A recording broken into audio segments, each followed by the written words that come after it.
वाहिगुरू जी का खालसा वाहिगुरू जी की फतेह। बड़े ही एक पॉजिटिव नोट ते आपां ये गल्लां करनियां क्योंकि परसों जिहड़ी अपनी टॉक हुई सी उस टॉक च किसान जथेबंदियां दी लीडरशिप नूं आपां एक बेनती कीती सी ते उन्हां नूं यही बेनती कीती सी भी आपां इकट्ठे होईए, एक टीम वर्क बना के चलीए ते साडे कुछ आइडियाज़ आ उन्हां आइडियाज़ नूं तुसीं कंसीडर करो, साडी रिप्रजेंटेशन नूं कंसीडर करो ते उहदे ते जिहड़ा जवाब आया भी दीप सिद्धू या असीं सारे उन्हां दीयां मिन्नतां तरले कर रहे हैं।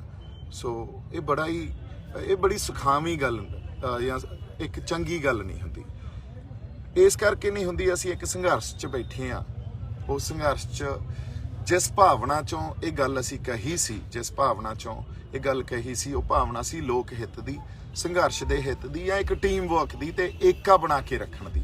क्योंकि जे असीं एका बना के रखांगे ते आपदे आइडियाज़ नूं या आपदे जिहड़े स्ट्रैटेजिक साडे कोले कुछ रणनीति बनाउण दे जिहड़े हना साडे पैंतड़े आ उन्हां नूं डिस्कस करांगे, उहदे नाल किते ना किते असीं मजबूत ही होवांगे। क्योंकि जिहड़ी सरकार दे खिलाफ असीं लड़ रहे हैं उन्हां कोले बहुत ज़्यादा रिसोर्सिस भी आ और मल्टी पॉइंट इंफॉर्मेशन नाल असीं लड़ रहे हैं। मल्टी पॉइंट इंफॉर्मेशन नूं जे तुसीं समझदे हो तां उन्हां कोले इहो ਜਿਹੇ प्लेटफॉर्म आ जिथों ਉਹ ਆਪਦਾ ਬਿਰਤਾਂਤ ਜਾਂ ਆਪਦਾ ਨੈਰੇਟਿਵ ਲੋਕਾਂ 'ਚ ਸਿੱਟਦੇ ਆ ਤੇ ਸਾਡੇ ਕੋਲੇ ਲਿਮਿਟਿਡ ਰਿਸੋਰਸਿਸ ਆ ਜਾਂ ਉਸ ਤਰ੍ਹਾਂ ਦੇ ਮਲਟੀ ਪੁਆਇੰਟ ਇੰਫੋਰਮੇਸ਼ਨ ਨੂੰ टक्कर देण दा या डिस्ट्रॉय देण दा साडे कोले रिसोर्सिस लिमिटेड आ, पर फिर भी असीं बाखूबी निभा रहे हैं।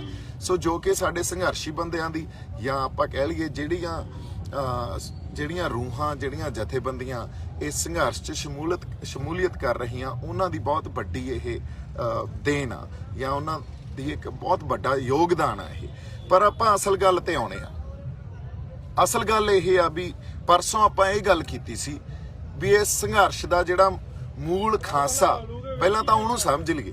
जिस तरह की व्यापक इत्थे शमूलीयत हुई है, एक डाइवर्स पार्टिसिपेशन हुई है, उन्होंने समझ लीए। ये आपां गल कीती तो इसे करके ये गल सामने आई भी ये संगत का संघर्ष बन गया, लोगों का संघर्ष बन गया, किसी व्यक्ति या किसी जथेबंदी तक लिमिटेड नहीं रहा।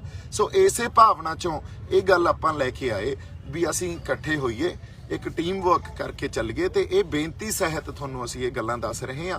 बार बार सोशल मीडिया ते आके गल इस करके दसनी पै रही आ क्योंकि बिना सोशल मीडिया तो साडे कोले होर कोई राह ही नहीं है, तुसीं परसनली गल ही नहीं कर रहे। सो इस गल नूं बई वो लाइट बना के रखो। सो इस गल नूं जे आपां सीरीयसली हुण समझांगे इहदे ते थोड़ी जी गलबात करते हैं। जिहड़ी भावना चो यह गल कही गई उस भावना नूं नहीं समझा गया, पर यह समझा गया भी मिन्नतां तरले कर रहे हैं। पहलां तां ये गल आपां क्लीयर कर लईए भी तुसीं सानूं इस संघर्ष दा या इस स्ट्रगल दा पार्ट मनदे हो कि नहीं मनदे। जे तुसीं सानूं इस संघर्ष दा या इस स्ट्रगल दा पार्ट मनदे हो फिर तां सानूं इकट्ठे बैठना चाहिदा, साडे आइडियाज़ तुहानूं लैणे चाहीदे आ। जे इस संघर्ष दा या इस स्ट्रगल दा पार्ट सानू मनदे नहीं तुसीं, इहदा जवाब तुसीं प्लीज़ हुण पब्लिकली दिओ। क्योंकि जिस तरह दीयां पोजीशनस तुसीं लै रहे हो, जिस तरह दे परसनल अटैक तुसीं कर रहे हो, वो परसनल अटैक बड़ी चंगी गल नहीं आ। ये वार वार आपां गल कर रहे हैं भी अपने तो सिद्धांतक वखरेवे आ, होर तो अपना कोई वखरेवा ही नहीं आ। सो इस करके जिहड़ा ये माइंड सैट आ ना, जे तुसीं सानू इस संघर्ष दा पार्ट नहीं मनदे, ये जिहड़ी समझ आ ये समझ उनी या उवें ही आ जिवें सरकारां दी समझ आ। या सरकार जिवें गल करदी आ भी देखो जिहड़े इत्थे लोग बैठे आ वो किसान नहीं आ, वो किसी पोलीटिकल एजेंडे हेठ आए हुए लोग आ या गमराह कीते हुए लोग आ।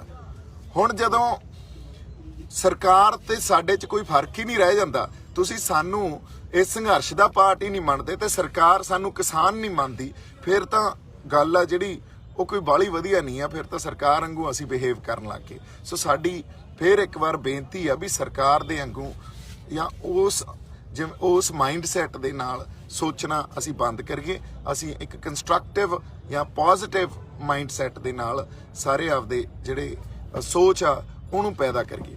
दूजी गल इहदे नाल ਜਿਹੜਾ ਫੰਡਾਮੈਂਟਲ ਕੁਐਸਚਨ ਆ, ਜਿਹੜਾ ਸਮਝਣਾ ਬੜਾ ਜ਼ਰੂਰੀ ਆ, ਕਿਉਂਕਿ ਜਿਸ ਤਰ੍ਹਾਂ ਦੀ ਵਾਰ-ਵਾਰ ਗੱਲਾਂ ਆ ਰਹੀਆਂ, ਜਿਸ ਤਰ੍ਹਾਂ ਦੀਆਂ ਸਟੇਟਮੈਂਟਸ ਆ ਰਹੀਆਂ, ਇਹ ਬੁਨਿਆਦੀ ਸਵਾਲ ਸਮਝਣਾ ਜ਼ਰੂਰੀ ਆ ਵੀ ਇਹ ਸੰਘਰਸ਼, ਇੱਕ ਵਾਰੀ ਫੇਰ ਮੈਂ ਰਿਪੀਟ ਕਰ ਰਿਹਾ, ਇਹ ਕਿਸੇ ਵਿਅਕਤੀ ਕਰਕੇ, ਮੈਂ ਕਹਿਣਾ ਮੇਰੇ ਕਰਕੇ ਜਾਂ ਜਥੇਬੰਦੀਆਂ ਕਰਕੇ, ਇਹ ਕਿਸੇ ਕਰਕੇ ਪੈਦਾ ਨਹੀਂ ਹੋਇਆ। ਇੱਥੇ ਅਕਾਲ ਪੁਰਖ ਵਾਹਿਗੁਰੂ ਦੀ ਕਲਾ ਵਰਤ ਰਹੀ ਆ ਤੇ ਇਸ ਗੱਲ ਨੂੰ ਸਟੇਜ ਤੋਂ ਰਾਜੇਵਾਲ ਸਾਹਿਬ ਨੇ ਇਸ ਗੱਲ ਨੂੰ ਸਟੇਜ ਤੋਂ ਮੰਨਿਆ ਵੀ ਇਹ ਸਾਡੇ ਜਥੇਬੰਦੀਆਂ ਕਰਕੇ ਏਡੀ ਵੱਡੀ ਲਾਮਬੰਦੀ ਨਹੀਂ ਹੋਈ ਆ, ਇਹ ਕਿਸੇ ਵਿਅਕਤੀ ਕਰਕੇ ਨਹੀਂ ਹੋਈ ਆ, ਇਹ ਉਸ ਵਾਹਿਗੁਰੂ ਕਰਕੇ ਉਹਦੀ ਕਲਾ ਵਾਪਰ ਰਹੀ ਆ ਤੇ ਇਸ ਖਾਤਰ ਇਹ ਲਾਮਬੰਦੀ ਹੋਈ ਆ। ਤੇ ਇਸ ਗੱਲ ਨੂੰ ਜੇ ਰਾਜੇਵਾਲ ਸਾਹਿਬ ਨੇ ਸਮਝ ਲਿਆ, ਫਿਰ ਮੈਨੂੰ ਜਾਂ ਸਾਨੂੰ ਇਹ ਗੱਲ ਸਮਝ ਨਹੀਂ ਆ ਰਹੀ ਵੀ ਬਾਕੀ ਇਸ ਗੱਲ ਨੂੰ ਕਿਉਂ ਨਹੀਂ ਸਮਝ ਪਾ ਰਹੇ। ਇਹਦੇ ਦੋ ਕਾਰਨ ਹੋ ਸਕਦੇ ਆ। ਇੱਕ ਕਾਰਨ ਇਹਦਾ ਇਹ ਆ, ਜਿਹੜੀ ਹੁੰਦੀ ਆ ਐਰੋਗੈਂਸ ਜਾਂ ਹੰਕਾਰ। ਜਦੋਂ ਸਾਡੇ 'ਚ ਹੰਕਾਰ ਜਾਂ ਐਰੋਗੈਂਸ ਹੋਵੇ ਨਾ, ਉਦੋਂ ਇਸ ਗੱਲ ਨੂੰ ਸਮਝਣਾ ਬੜਾ ਔਖਾ ਵੀ ਇਹ ਅਕਾਲ ਪੁਰਖ ਵਾਹਿਗੁਰੂ ਦੀ ਕਲਾ ਵਾਪਰ ਰਹੀ ਆ। ਉਦੋਂ ਐਂ ਲੱਗਦਾ ਹੁੰਦਾ ਵੀ ਸਾਡੀਆਂ ਪੋਜੀਸ਼ਨਾਂ ਜਾਂ ਅਸੀਂ ਇੰਨੇ ਜ਼ਿਆਦਾ ਸਟਰੋਂਗ ਆ ਤੇ ਇਸ ਖਾਤਰ ਜਾਂ ਸਾਡੇ ਕਾਲ ਤੇ ਜਾਂ ਅਸੀਂ ਬੁਲਾਇਆ ਤਾਂ ਲੋਕ ਆ ਗਏ, ਲੋਕਾਂ ਨੂੰ ਅਸੀਂ ਜਗਾਤਾ, ਫਿਰ ਉਦੋਂ ਮੈਂ ਆ ਜਾਂਦੀ ਆ ਵਿੱਚ। ਦੂਜਾ ਕਾਰਨ ਇਹਦਾ ਇਹ ਆ, ਜਿਹੜਾ ਮੇਰਾ ਪਰਸਨਲ ਵਿਊ ਇਹ ਆ ਵੀ ਇਹ ਦੂਜਾ ਕਾਰਨ ਇਹ ਆ, ਤੇ ਜਿਹੜਾ ਮੈਨੂੰ ਲੱਗਦਾ ਵੀ ਇਹੀ ਗੱਲ ਆ ਵੀ ਇਹ ਕਈ ਵਾਰੀ ਮਨੁੱਖੀ ਬੁੱਧੀ 'ਚ ਗੱਲ ਹੀ ਨਹੀਂ ਪੈਂਦੀ, ਉਹ ਕੈਲੀਬਰ ਹੀ ਨਹੀਂ ਹੁੰਦਾ ਸਾਡੇ ਕੋਲੇ ਸਮਝਣ ਦਾ। ਇੱਕ ਡਿਵਾਈਨ ਇੰਟਰਵੈਂਸ਼ਨ ਨੂੰ ਜਾਂ ਅਕਾਲ ਪੁਰਖ ਵਾਹਿਗੁਰੂ ਦੀ ਕਲਾ ਨੂੰ ਸਮਝਣ ਦਾ ਕਈ ਵਾਰੀ ਸਾਡੇ 'ਚ ਕੈਲੀਬਰ ਹੀ ਨਹੀਂ ਹੁੰਦਾ। ਸਾਨੂੰ ਇਸ ਗੱਲ ਦੀ ਸਮਝ ਹੀ ਨਹੀਂ ਹੁੰਦੀ ਵੀ ਕਿਉਂ ਐਡਾ ਵੱਡਾ ਵਰਤਾਰਾ ਵਾਪਰ ਗਿਆ, ਕਿਸ ਤਰ੍ਹਾਂ ਅਸੀਂ ਜਿਵੇਂ ਜਾਬਤੇ 'ਚ ਬੈਠੇ ਆ, ਅਨੁਸ਼ਾਸਨ 'ਚ ਬੈਠੇ ਆ। ਤੁਸੀਂ ਇੱਕ ਗੱਲ ਮੈਨੂੰ, ਅਸੀਂ ਜੇ ਆਪਾਂ ਆਪਸ 'ਚ ਵੀ ਗੱਲ ਕਰਦੇ ਰਹਿੰਦੇ ਆ ਵੀ ਐਡਾ ਵੱਡਾ ਜਾਬਤਾ ਕਿਸੇ ਡਿਵਾਈਨ ਇੰਟਰਵੈਂਸ਼ਨ ਤੋਂ ਬਿਨਾਂ, ਅਕਾਲ ਪੁਰਖ ਵਾਹਿਗੁਰੂ ਦੀ ਕਲਾ ਤੋਂ ਬਿਨਾਂ ਰਹਿ ਸਕਦਾ? ਬਿਲਕੁਲ ਨਹੀਂ। ਪੰਜਾਬੀ ਤਾਂ ਦੂਜੇ ਦਿਨ ਲੜ ਪੈਂਦੇ ਆ, ਅੱਜ ਤੱਕ ਪਤਾ ਨਹੀਂ ਕਿੰਨੇ ਸਿਰ ਪਾੜੇ ਹੋਣੇ ਸੀ ਇੱਕ ਦੂਜਿਆਂ ਦੇ।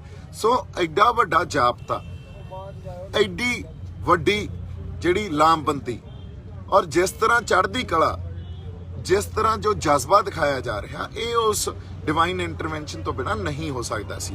ਸੋ ਇਸ ਗੱਲ ਨੂੰ ਜੇ ਅਸੀਂ ਸਮਝ ਲਾਂਗੇ ਤੇ ਜਿੰਨਾ ਜਲਦੀ ਸਮਝ ਲਾਂਗੇ, ਮੇਰੇ ਖਿਆਲ 'ਚ ਸਾਡੇ ਜਿਹੜੇ ਸੰਘਰਸ਼ ਦੇ ਨਤੀਜੇ ਆ ਉਹ ਬੜੇ ਸੁਖਾਵੇਂ ਨਿਕਲਣਗੇ। ਕਿਉਂਕਿ ਹੁਣ ਇਸ ਸੰਘਰਸ਼ ਨੂੰ ਜੇ ਅਸੀਂ ਕਹੀਏ ਕੋਈ ਜਥੇਬੰਦੀ ਜਾਂ ਕੋਈ ਵਿਅਕਤੀ ਇਸ ਸੰਘਰਸ਼ ਨੂੰ ਕੋਈ ਠੇਸ ਜਾਂ ਕੋਈ ਨੁਕਸਾਨ ਪਹੁੰਚਾ ਸਕਦਾ, ਉਹ ਤਾਂ ਨਹੀਂ ਹੋ ਸਕਦਾ। ਕਿਉਂਕਿ ਸੰਗਤ ਰੂਪੀ ਫੈਸਲੇ ਲਏ ਜਾਂਦੇ ਆ, ਔਰ ਸੰਗਤ ਫੈਸਲੇ ਲੈਂਦੀ ਆ ਤੇ ਉਹਨਾਂ ਨੂੰ ਇੰਪਲੀਮੈਂਟ ਕਰਦੀ ਆ।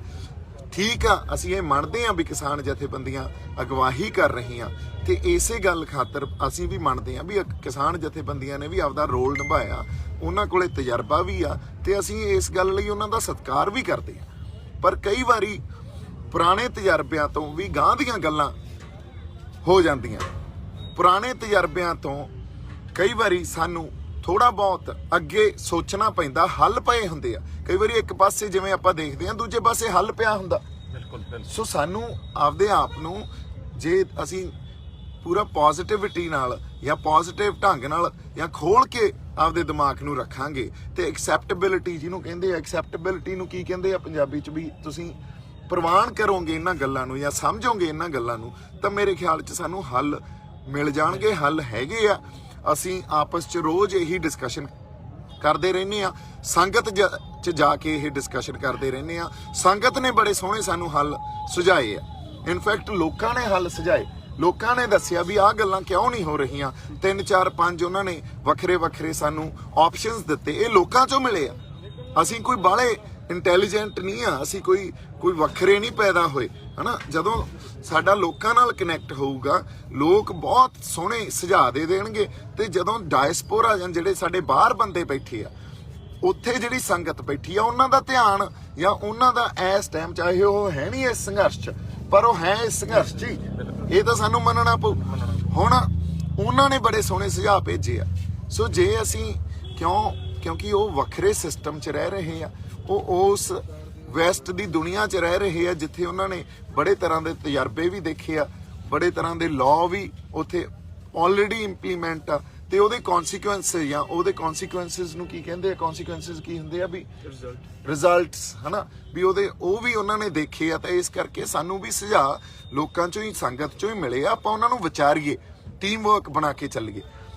ਸਾਡੇ ਜਿਹੜੇ ਤੁਹਾਡੇ ਨਾਲ ਸਿਧਾਂਤਕ ਵਖਰੇਵੇਂ ਹੋ ਸਕਦੇ ਆ, ਔਰ ਸਿਧਾਂਤਕ ਵਖਰੇਵੇਂ ਜਦੋਂ ਇਕੱਠੇ ਮਿਲ ਕੇ ਬੈਠਾਂਗੇ ਉਦੋਂ ਸਿਧਾਂਤਕ ਵਖਰੇਵੇਂ ਵੀ ਕਈ ਵਾਰੀ ਅਸੀਂ ਠੀਕ ਕਰ ਸਕਦੇ ਆ, ਜਾਂ ਉਹਨਾਂ ਵਖਰੇਵਿਆਂ ਨੂੰ ਅਸੀਂ ਇੱਕ ਕਾਮਨ ਗਰਾਊਂਡ ਤੇ ਜਾਂ ਕਾਮਨ ਪੇਜ ਤੇ ਲਿਆ ਸਕਦੇ ਆ। ਪਰ ਇਹਦਾ ਮੈਂ ਤੁਹਾਨੂੰ ਐਗਜ਼ਾਮਪਲ ਦੇ ਦਿੰਦਾ। ਐਗਜ਼ਾਮਪਲ ਇਹ ਆ ਵੀ ਜਦੋਂ ਪਿਛਲੀ ਮੀਟਿੰਗ ਹੋਈ, 4 ਤਰੀਕ ਵਾਲੀ ਮੀਟਿੰਗ ਹੋਈ, ਉੱਥੇ ਜਿਹੜੇ ਸਾਡੀਆਂ ਰੂਹਾਂ ਇੱਥੋਂ ਜਾਂ ਜਿਹੜੇ ਸ਼ਖਸੀਅਤਾਂ ਸਾਡੇ ਤੋਂ ਵਿਛੜ ਗਈਆਂ, ਅਕਾਲ ਚਲਾਣਾ ਕਰ ਗਈਆਂ, ਤੁਸੀਂ ਸਰਕਾਰ ਨਾਲ ਬੈਠ ਕੇ ਉਹਨਾਂ ਰੂਹਾਂ ਨੂੰ ਸ਼ਰਧਾਂਜਲੀ ਦੇ ਰਹੇ ਹੋ। ਜਿਹੜੇ ਉਹਨਾਂ ਦੀ ਮੌਤ ਦੇ ਜ਼ਿੰਮੇਦਾਰ ਆ, ਉਹਨਾਂ ਨਾਲ ਬੈਠ ਕੇ ਸ਼ਰਧਾਂਜਲੀ ਦੇ ਰਹੇ ਹੋ। ਇਹ ਤਾਂ ਜਮਾਂ ਉਹੀ ਗੱਲ ਹੋ ਗਈ ਵੀ ਜਿਵੇਂ 84 ਦੇ ਜਿਹੜੇ ਸਾਡੀ ਸਿੱਖ ਜੈਨੋਸਾਈਡ ਹੋਈ ਸੀ, ਉਹਦੇ ਜਿਹੜੇ ਜ਼ਿੰਮੇਵਾਰ ਲੋਕ ਸੀ ਉੱਥੇ, ਸੱਜਣ ਕੁਮਾਰ ਜਾਂ ਟਾਈਟਲਰ, ਅਸੀਂ ਉਹਨਾਂ ਬੰਦਿਆਂ ਨਾਲ ਬਹਿ ਕੇ ਕਹੀਏ ਵੀ ਉਹ ਸਾਡੀਆਂ ਰੂਹਾਂ ਨੂੰ ਸ਼ਰਧਾਂਜਲੀ ਦਿਓ। ਇਹ ਤਾਂ ਉਹਨਾਂ ਰੂਹਾਂ ਦੀ ਤੋਹੀਨ ਹੋਊਗੀ ਤੇ ਉਹਨਾਂ ਰੂਹਾਂ ਨੂੰ ਕਿੰਨਾ ਦੁੱਖ ਪਹੁੰਚੂਗਾ ਵੀ ਕਾਤਲਾਂ ਨੂੰ ਬਿਠਾ ਕੇ ਅਸੀਂ ਕਹੀਏ ਵੀ ਉਹਨਾਂ ਨੂੰ ਸ਼ਰਧਾਂਜਲੀ ਦਿਓ। ਸੋ ਇਸ ਖਾਤਰ ਇਹ ਗੱਲ ਹੋ ਸਕਦਾ ਤੁਸੀਂ ਰਿਅਲਾਈਜ਼ ਨਾ ਕੀਤੀ ਹੋਵੇ, ਅਣਜਾਣੇ 'ਚ ਇਹ ਗੱਲ ਹੋ ਸਕਦੀ ਹੋਵੇ, ਪਰ ਜਦੋਂ ਕੌਮਾਂ ਲੜਾਈ ਲੜਦੀਆਂ ਨਾ, ਔਰ ਸਪੈਸ਼ਲੀ ਜਦੋਂ ਜਿਸ ਤਰ੍ਹਾਂ ਗੁਰੂ ਸਾਹਿਬਾਨਾਂ ਨੇ ਸਾਨੂੰ ਲੜਾਈ ਲੜਨਾ ਸਿਖਾਇਆ, ਅਸੀਂ ਗੈਰਤਾਂ ਦੇ ਨਾਲ ਲੜਾਈ ਲੜਦੇ ਹਾਂ। ਗੈਰਤਾਂ ਤੋਂ ਬਿਨਾਂ ਕੌਮਾਂ ਲੜਾਈ ਨਹੀਂ ਲੜਦੀਆਂ। ਜੇ ਤੁਸੀਂ ਇਹ ਕਹੋਗੇ ਵੀ ਇਹ ਸ਼ਿਸ਼ਟਾਚਾਰ ਸੀ, ਇਹ ਸ਼ਿਸ਼ਟਾਚਾਰ ਚੋਂ ਅਸੀਂ ਗੱਲ ਕੀਤੀ।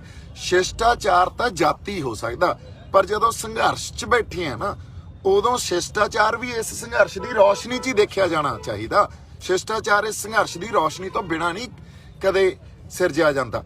ਸੋ ਜਿਹੜੀ ਗੈਰਤ ਦੀ ਆਪਾਂ ਗੱਲ ਕਰ ਰਹੇ ਸੀ, ਜਦੋਂ ਕੌਮਾਂ ਲੜਾਈ ਲੜਦੀਆਂ, ਸਪੈਸ਼ਲੀ ਅਸੀਂ ਲੜਾਈ ਲੜਦੇ ਆ, ਜਾਂ ਸਾਡੇ ਰਹਿਬਰਾਂ ਨੇ, ਗੁਰੂਆਂ ਨੇ ਜਿਸ ਤਰ੍ਹਾਂ ਦੀਆਂ ਸਾਨੂੰ ਲੜਾਈਆਂ ਲੜਨੀਆਂ ਸਿਖਾਈਆਂ, ਉੱਥੇ ਗੈਰਤ ਤੋਂ ਬਿਨਾਂ ਅਸੀਂ ਲੜਾਈ ਨਹੀਂ ਲੜ ਸਕਦੇ। ਗੈਰਤ ਹੀ ਮਨੁੱਖੀ ਬੁੱਧੀ ਨੂੰ ਤੇ ਜਜ਼ਬੇ ਨੂੰ ਪ੍ਰਚੰਡ ਕਰਦੀ ਆ, ਤੇ ਜੇ ਗੈਰਤ ਨਾ ਹੋਵੇ ਫਿਰ ਉਹੀ ਬੁੱਧੀਆਂ ਤੇ ਜਜ਼ਬੇ ਨੂੰ ਖੁੰਡਾ ਕਰ ਦਿੰਦੀ ਆ। ਸੋ ਗੈਰਤਾਂ ਤੋਂ ਬਿਨਾਂ ਲੜਾਈਆਂ ਨਹੀਂ ਲੜੀਆਂ ਜਾ ਸਕਦੀਆਂ। ਇਹੀ ਸਿਧਾਂਤਕ ਵਖਰੇਵੇਂ ਆ, ਤੇ ਸਿਧਾਂਤਕ ਵਖਰੇਵੇਂ ਵੀ ਤਾਂ ਹੀ ਦੂਰ ਹੋਣਗੇ ਜੇ ਅਸੀਂ ਰਲ ਮਿਲ ਕੇ ਬੈਠਾਂਗੇ। ਅਸੀਂ ਤਾਂ ਤੁਹਾਨੂੰ ਫੇਰ ਇੱਕ ਸਨਵਰ ਬੇਨਤੀ ਕਰ ਰਹੇ ਹਾਂ ਵੀ ਅਸੀਂ ਇੱਕ ਟੀਮ ਵਰਕ ਬਣਾ ਕੇ ਚੱਲੀਏ, ਰਲ ਮਿਲ ਕੇ ਬੈਠੀਏ, ਵਖਰੇਵਿਆਂ ਨੂੰ ਵੀ ਦੂਰ ਕਰੀਏ, ਤੇ ਸਾਡੀ ਸਟ੍ਰੈਟਜੀ ਜਿਹੜੀ ਰਣਨੀਤੀ ਆ ਉਹ ਵੀ ਅਸੀਂ ਸਿਰਜੀਏ। ਸਾਡੀ ਰਿਪਰੈਜ਼ੈਂਟੇਸ਼ਨ, ਜੇ ਤੁਸੀਂ ਮੰਨਦੇ ਹੋ ਵੀ ਇਸ ਸੰਘਰਸ਼ ਦੇ ਅਸੀਂ ਪਾਰਟ ਆ, ਤਾਂ ਸਾਡੀ ਰਿਪਰੈਜ਼ੈਂਟੇਸ਼ਨ ਵੀ ਮੰਨੋ। ਅਸੀਂ ਇਸ ਖਾਤਰ ਵੀ ਤੁਹਾਨੂੰ ਬੇਨਤੀ ਕਰਦੇ ਹਾਂ, ਸਾਨੂੰ ਰਿਪਰੈਜ਼ੈਂਟ ਕਰਨ ਦਾ ਹੁਣ ਮੌਕਾ ਦਿਓ। ਜੇ ਤੁਸੀਂ ਕਹਿੰਦੇ ਹੋ ਸਟੇਜ ਤੋਂ ਨਾ ਬੋਲੋ, ਕੋਈ ਗੱਲ ਨਹੀਂ, ਸਟੇਜ ਤੋਂ ਆਪਾਂ ਨਹੀਂ ਬੋਲਾਂਗੇ। ਹੁਣ ਵੀ ਕਹਿ ਰਹੇ ਹਾਂ ਸਟੇਜ ਤੋਂ ਨਹੀਂ ਬੋਲਾਂਗੇ, ਪਰ ਜੇ ਫੇਰ ਵੀ ਗੱਲ ਸਮਝ ਨਹੀਂ ਆਉਂਦੀ ਆ, ਮੈਂ ਤੁਹਾਨੂੰ ਜੇ ਸੱਚੀ ਗੱਲ ਮੇਰੇ ਤੋਂ ਪੁੱਛੋ, ਰੋਜ਼ ਇੰਨੀ ਸੰਗਤ ਆਉਂਦੀ ਆ ਔਰ ਉਹ ਕਹਿੰਦੀ ਆ ਬਾਈ ਜੀ ਤੁਸੀਂ ਸਟੇਜ ਵੱਖ ਲਾਓ, ਤੁਸੀਂ ਆਪਦੀ ਗੱਲ ਲਿਜਾਣੀ ਸ਼ੁਰੂ ਕਰੋ। ਅਸੀਂ ਉਹਨਾਂ ਨੂੰ ਕਹਿੰਦੇ ਆ ਨਹੀਂ ਜੀ ਇਹ ਗੱਲ ਨਹੀਂ ਕਰਨੀ, ਆਪਾਂ ਇੱਕ ਜਾਬਤਾ ਤੇ ਏਕਾ ਨਹੀਂ ਤੋੜਨਾ। ਫੇਰ ਉਹ ਕਹਿੰਦੇ ਆ ਵੀ ਤੁਸੀਂ ਐਂ ਕਰੋ, ਤੁਸੀਂ ਮੂਹਰੇ ਲੱਗੋ। ਆਪਾਂ ਇਹੋ ਜਿਹਾ ਕੁਛ ਨਹੀਂ ਕਰਨਾ। ਇੱਕ ਵਾਰੀ ਫੇਰ ਕੋਸ਼ਿਸ਼ ਇਹ ਆ ਵੀ ਅਸੀਂ ਇਕੱਠੇ ਬਹਿ ਕੇ ਇੱਕ ਟੀਮ ਵਰਕ ਬਣਾ ਕੇ ਚੱਲੀਏ, ਔਰ ਇੱਥੇ ਜਿਹੜੇ ਸਾਰੀ ਸਾਡੀ ਸੰਗਤ ਬੈਠੀ ਆ, ਇਹਨਾਂ ਦਾ ਵੀ ਇਹੀ ਵਿਚਾਰ ਆ ਵੀ ਇੱਕ ਟੀਮ ਵਰਕ ਬਣਾ ਕੇ ਚੱਲੀਏ। ਇੰਨੀਆਂ ਕੁ ਬੇਨਤੀਆਂ ਤੁਹਾਡੇ ਨਾਲ ਕਰਨੀਆਂ ਸੀ, ਪਰ ਜੇ ਬਾਈ ਚਾਂਸ ਇਹ ਟੀਮ ਵਰਕ ਨਹੀਂ ਪੈਦਾ ਹੁੰਦਾ ਹੁਣ ਤਾਂ, ਔਰ ਜੇ ਤੁਸੀਂ ਰਿਪਰੈਜ਼ੈਂਟੇਸ਼ਨ ਨਹੀਂ ਦਿੰਦੇ ਜਾਂ ਪੋਲੀਟੀਕਲ ਡਿਪਲੋਮੈਸੀ 'ਚ ਸਾਡੀ ਰਿਪਰੈਜ਼ੈਂਟੇਸ਼ਨ ਨਹੀਂ ਲੈਂਦੇ, ਫਿਰ ਕੋਈ ਨਾ ਕੋਈ ਤਾਂ ਹੱਲ ਆਪਾਂ ਨੂੰ ਇਸ ਡੈਡਲੌਕ ਨੂੰ ਤੋੜਨ ਖਾਤਰ, ਜਿਹੜਾ ਡੈਡਲੌਕ ਬਣ ਗਿਆ ਹੁਣ, ਉਹਨੂੰ ਤੋੜਨ ਖਾਤਰ ਤਾਂ ਕਰਨਾ ਪਊਗਾ ਨਾ। ਔਰ ਉਹ ਡੈਡਲੌਕ ਨੂੰ ਤੋੜਨ ਖਾਤਰ ਸੰਗਤ ਰੂਪੀ ਹੱਲ ਕਰਾਂਗੇ। ਹੱਲ ਹੈਗੇ ਆ, ਤੇ ਤੁਹਾਨੂੰ ਹੱਥ ਜੋੜ ਕੇ ਜਾਂ ਬਜ਼ੁਰਗਾਂ ਨੂੰ ਸਤਿਕਾਰ ਸਹਿਤ ਅਸੀਂ ਇਹ ਬੇਨਤੀ ਕਰਦੇ ਹਾਂ ਵੀ ਆਪਾਂ ਬੈਠੀਏ ਤੇ ਬੈਠ ਕੇ ਕੋਈ ਹੱਲ ਕੱਢੀਏ। ਜੇ ਤੁਸੀਂ ਸਰਕਾਰ ਨਾਲ, ਜਿਹੜੀ ਸਾਡੀ ਦੁਸ਼ਮਣ ਆ, ਉਹਨਾਂ ਨਾਲ ਬੈਠ ਕੇ 7-8 ਮੀਟਿੰਗਾਂ ਕਰ ਸਕਦੇ ਹੋ, ਤੇ ਸਾਡਾ ਤਾਂ ਕੁਝ ਨਹੀਂ ਵੰਡਿਆ ਹਨਾ। ਸੋ ਫਿਰ ਆਪਾਂ ਤਾਂ ਇੱਕ ਪਾਸੇ ਸੰਘਰਸ਼ ਲੜ ਰਹੇ ਹਾਂ, ਮਕਸਦ ਇੱਕ ਆ, ਤੇ ਫਿਰ ਸਾਡੇ ਨਾਲ ਮੀਟਿੰਗ ਕਰਨ 'ਚ ਤੁਹਾਡਾ ਮੇਰੇ ਖਿਆਲ 'ਚ ਕੁਛ ਘਟਣਾ ਨਹੀਂ। ਅਸੀਂ ਸਤਿਕਾਰ ਤੇ ਮਾਣ ਹੀ ਦੇਵਾਂਗੇ। ਬਹੁਤ ਸਾਰਾ ਪਿਆਰ, ਸਤਿਕਾਰ। ਜਿਉਂਦੇ ਵਸਦੇ ਰਹੋ। ਸਤਿ ਸ਼੍ਰੀ ਅਕਾਲ ਜੀ। ਵਾਹਿਗੁਰੂ ਜੀ ਕਾ ਖਾਲਸਾ, ਵਾਹਿਗੁਰੂ ਜੀ ਕੀ ਫਤਿਹ।